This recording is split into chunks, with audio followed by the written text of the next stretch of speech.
All right, Pastor Daniels. So in this book, I define a number two. I say it's not male or female. It's not gender specific, but I define it as an executive leadership support person whose job is to add value to an organization, help execute the mission, and bring relief to their senior leader, to their one. So just from your standpoint, like, what is a two to you? And how would you say it adds value to you? Well, the way the role is expressed, I think, is going to be based on the strengths and weaknesses of the one who's providing senior leadership to the organization. Okay. So the value that is added by the two is going to be value that supports, I'm not going to say where that leader or organization is weak, but supports where they need it most. So the way the role is expressed, it's going to look different. It's not always seen in traditional organizational chart structure, yet and still the value that they add is value that not only advances the organization, but it is value that helps, I think, undergird, support, assist that senior leader. So for me, there are a number of character traits that I think are going to be somewhat universal. Okay. But what that person does, where they are on the org chart, or what their title is going to vary based on the strengths and weaknesses of the leader and the needs of the organization. Okay. One of the things you talked about when we were just kind of brainstorming, you talked about this whole idea from a pastor's perspective, the need for the one to be healthy. So you can have a good two, but you need to have a good one. Yeah. What do you mean by that? So when I talk about health, I'm talking about RQ and EQ.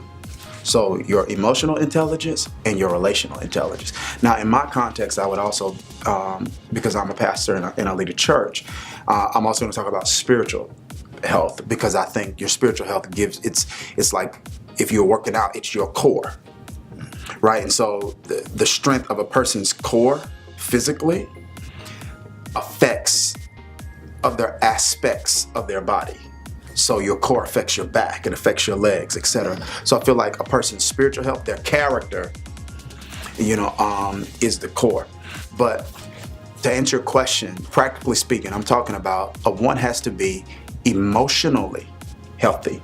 That's going to help him or her transform at best, manage at worst their own issues, insecurities that can just be toxic to a relationship.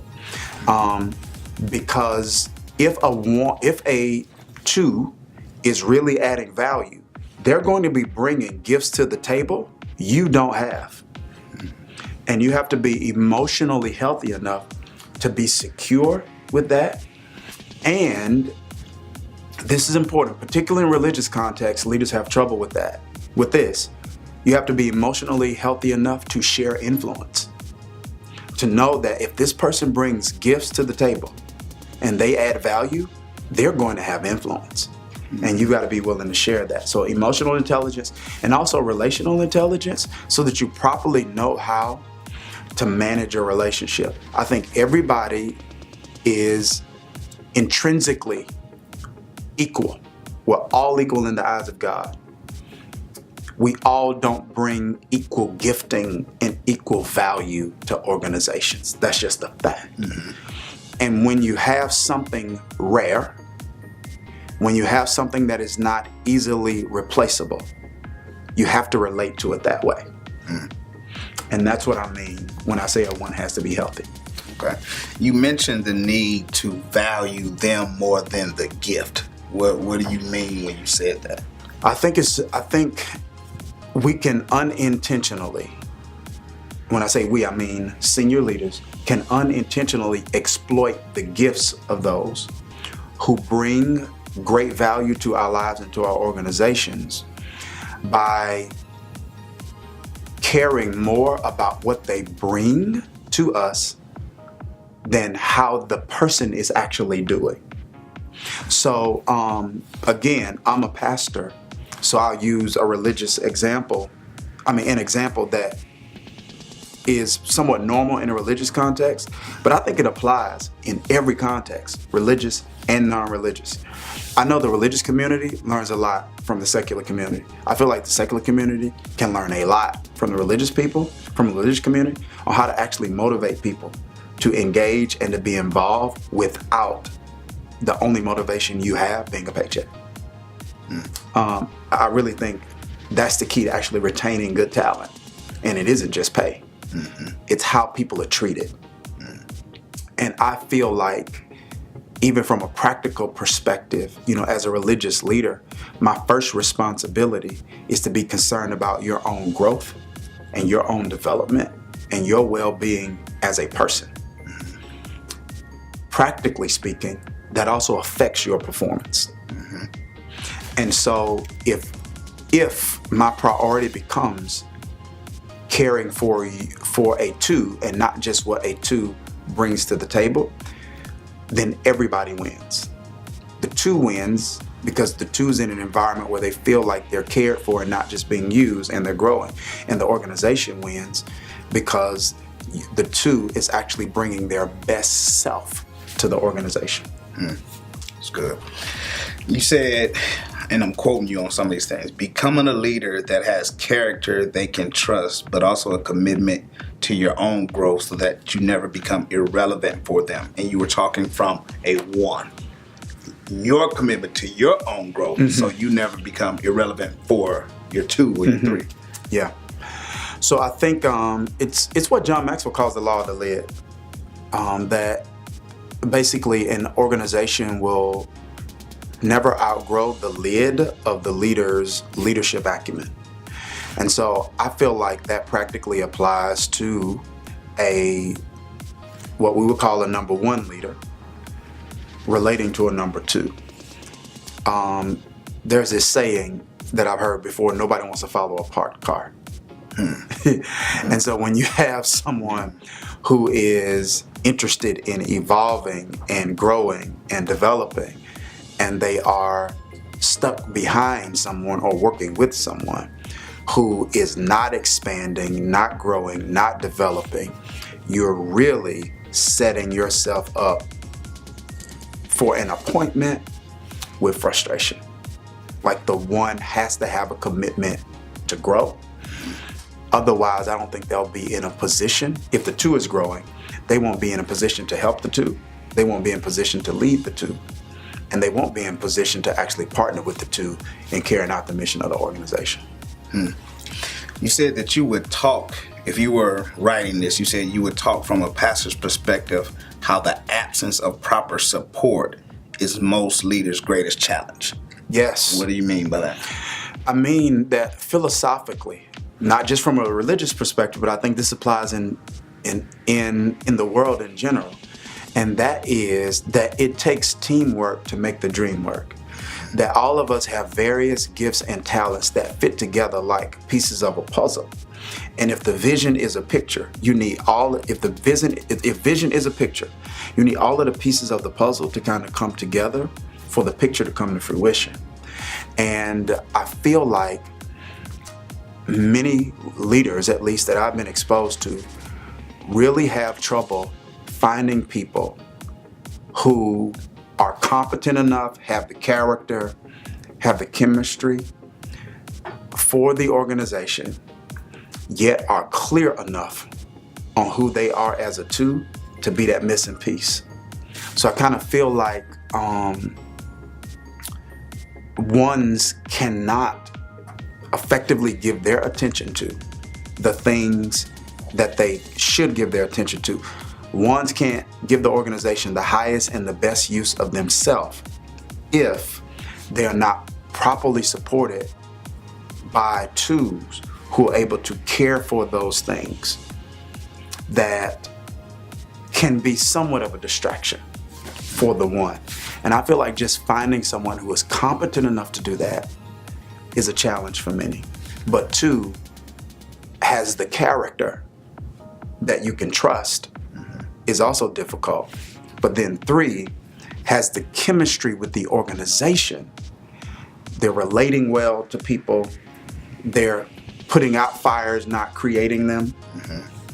I feel like finding someone who has those 3 characteristics is really challenging for number ones. And you need them to have all 3 in order for them to really relieve the burden. You said you would talk about how one of the greatest investments a one can make in the vision is carefully selecting who is going to help support you. And we've kind of been talking about this whole idea of Joseph, not Joshua. And so I expound on that in the book because as a Joseph, which I am called to you. I am not the replacement. So meaning when you say you're done, for me, I'm done because I am called to you as a Joseph. Yeah. Whereas Joshua, he's called to help you, but he's really called to the people. Yeah. So once you transition, that's kind of like your successor. Yes. So kind of talk about the difference when you're selecting. Yeah. Do you select Joseph or do you select Joshua? I think it's incredibly important that people know the difference between those 2.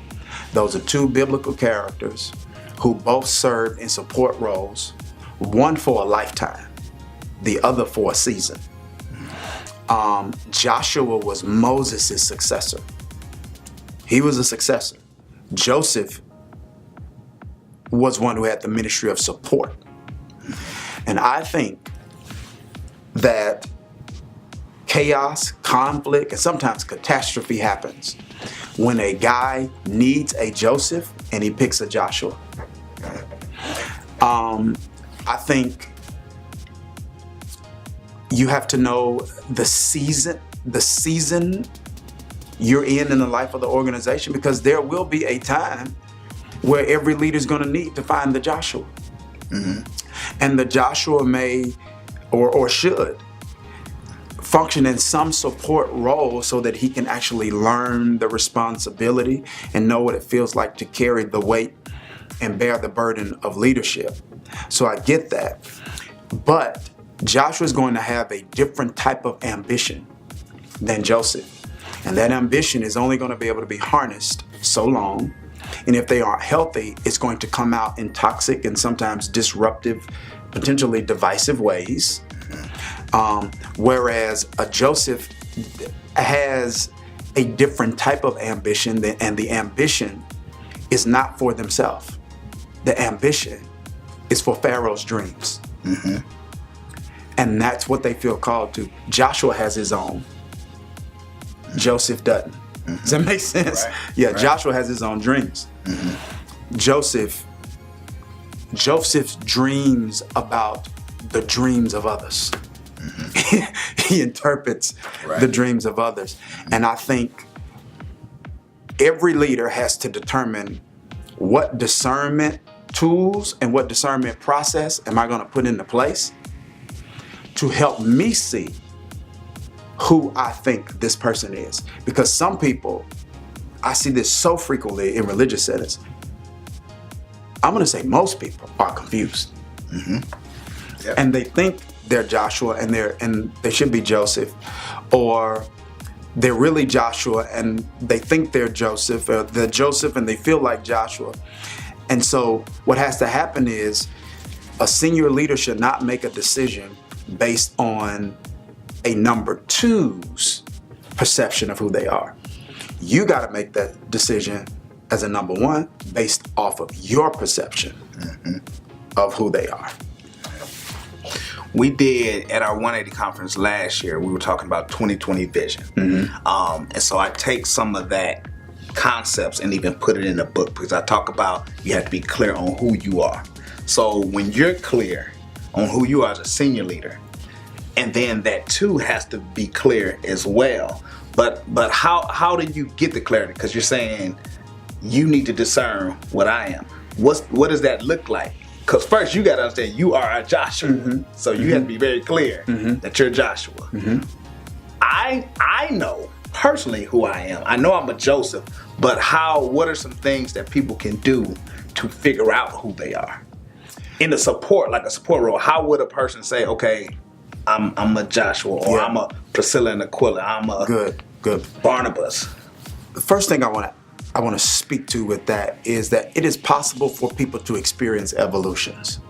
So there may be people who are Josephs and they think their whole life they're going to be a Joseph, and then they get to another season and they become a Joshua.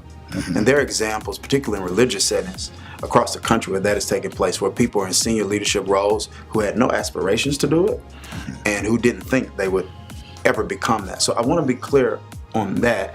You really many people only have clarity for the season that they're in, and I get that. But I think if a person asks me, okay, what are some of the questions I can ask myself, and what are some of the steps I could take to get clarity on kind of who I am? One of the first things that I would really encourage them to do is, before they try to get answers, I would encourage them to get healthy.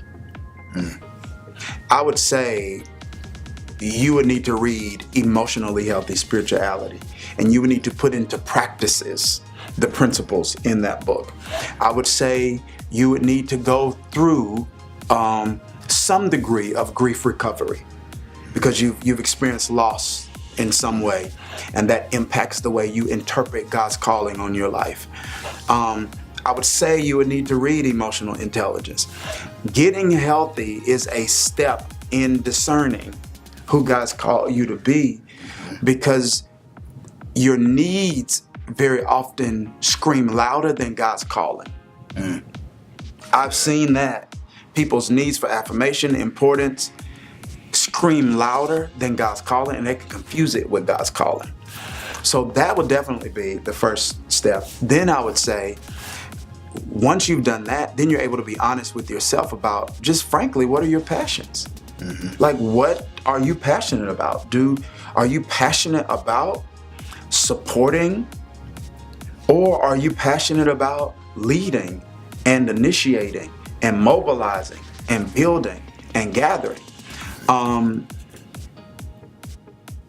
think that is also a critical step in the discernment process, being honest about your passions, and then also being honest about your giftings. Where are your gifts best served?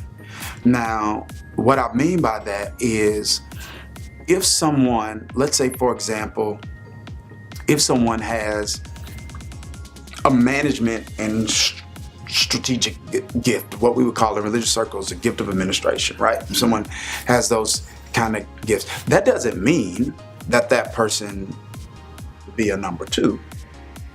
But that person has to ask themselves, based on my gifts and the way in which I feel like God's called me to display them and distribute them to the world, what is probably going to be the best role for me to carry that out? And I think if they ask those questions, that helps get them down the road and more clear on whether or not they're Joseph or Joshua.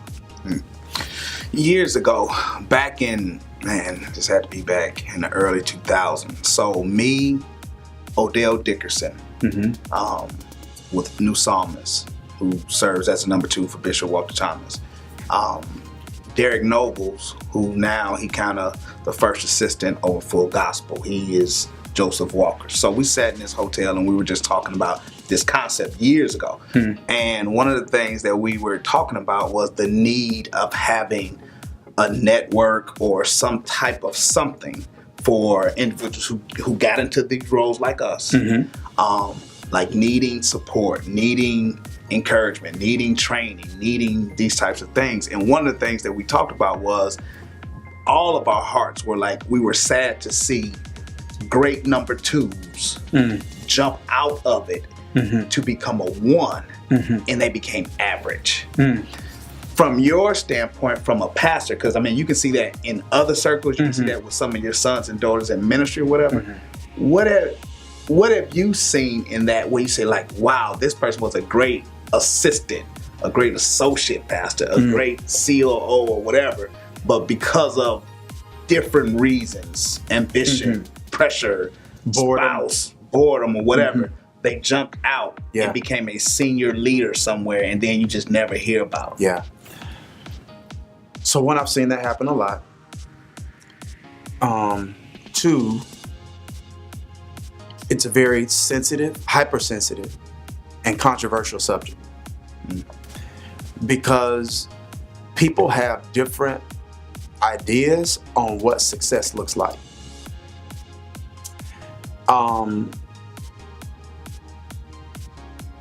I would say that success is God's highest and best use of you.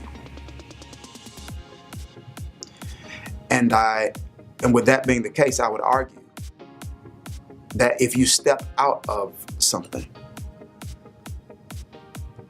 where you are exceptionally proficient and you step into something else where you are not as proficient and you are not as fruitful, I'm going to question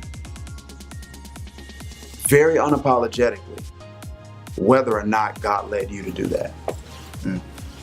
And I know that's controversial for some people. I've thought about this for some time, and obviously you and I have talked about it. It is just where I land when I see in 1 Corinthians 12 and 1 Corinthians 14 and Romans 12, specifically Romans 12, where Paul talks about, okay, wherever you're gifted, do that. In Romans 12, he says, if your gift is teaching, teach. If you have leadership gifts, lead. If your gift is giving, give. It's like he's saying, if your gift is giving, give. You don't have to teach.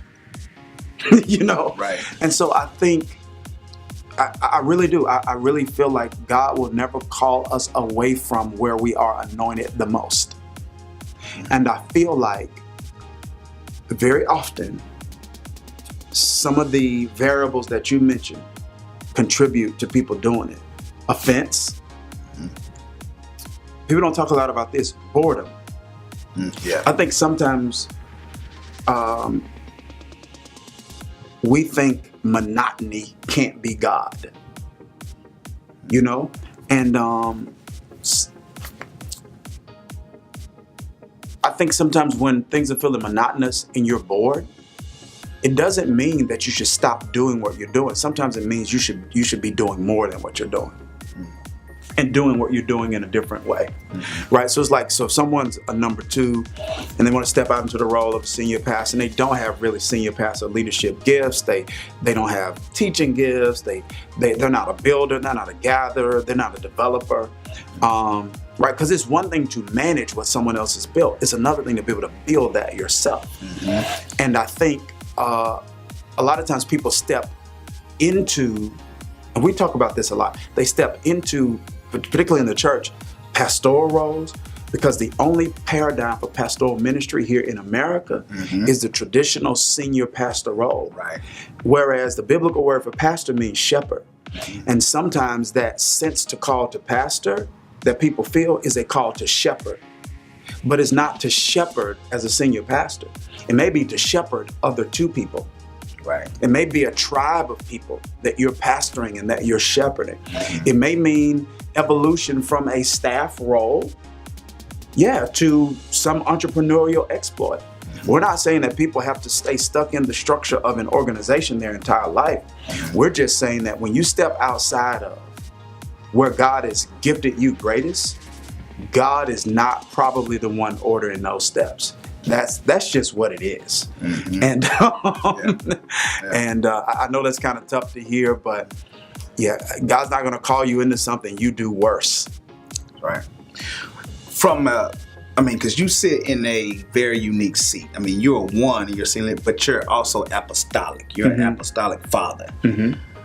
What is the danger or the implications that you see when people are jumping out of positions too soon? Like, what does it do to the body or the organization when people are, because of peer pressure, because of spousal saying you can do that, you just as good as him, you smart as him, why don't you do your own? Or people in the organization telling you you're gifted, why you don't have your own thing or whatever. What's the danger to the organization or the body or the church when individuals jump out of their set place? Chris, Yes. You got a phone? This is good. We need to record. We need to tease this. This is really good. Okay. We'll use your phone so we'll put like 50 seconds or something of this on Instagram. Okay. Ramone, you can ask the question again. Okay. Just you can start with what's the danger of people? Yeah, that part. All right. So what's the danger, the implications of an individual to jump out of their set place in an organization or church or whatever? So it's a ripple effect in terms of the implications. First of all, the organization is going to be weakened, right? Because if everything, as Paul describes in 1 Corinthians 12, if organizations are like a body, human body, and the members of that organization are like body parts, when a body part is missing or not functioning properly, then the body is weakened. The same thing happens with an organization. But also, that individual is affected, sometimes adversely, because some moves have economic implications. So if you step out of something that you're highly proficient at into something that you're not very proficient at all, that's going to have economic ramifications for you personally and for your family. And it's ambition that led you out there, and God does not underwrite your ambition. Wow. Yeah. Was that 50? 50 1 seconds? minute. And 1 minute. That was 1 minute? Okay, good. Yeah. Like, and officials won. Yeah. That's huge. And I think for me, the underlying, because I feel called to these two men to coach them, to help them, to give them experiences, mine as well as others. But that's the danger for me when people jump out. For whatever reason, when they jump out, and it's like, man, just the damage that it causes. And it's like, and you think when you jump into this other spot, it's gonna solve all that stuff, but it's weakening the body. Yeah. You got church everywhere. Yeah. Because people jumping out because of ambition. Yeah.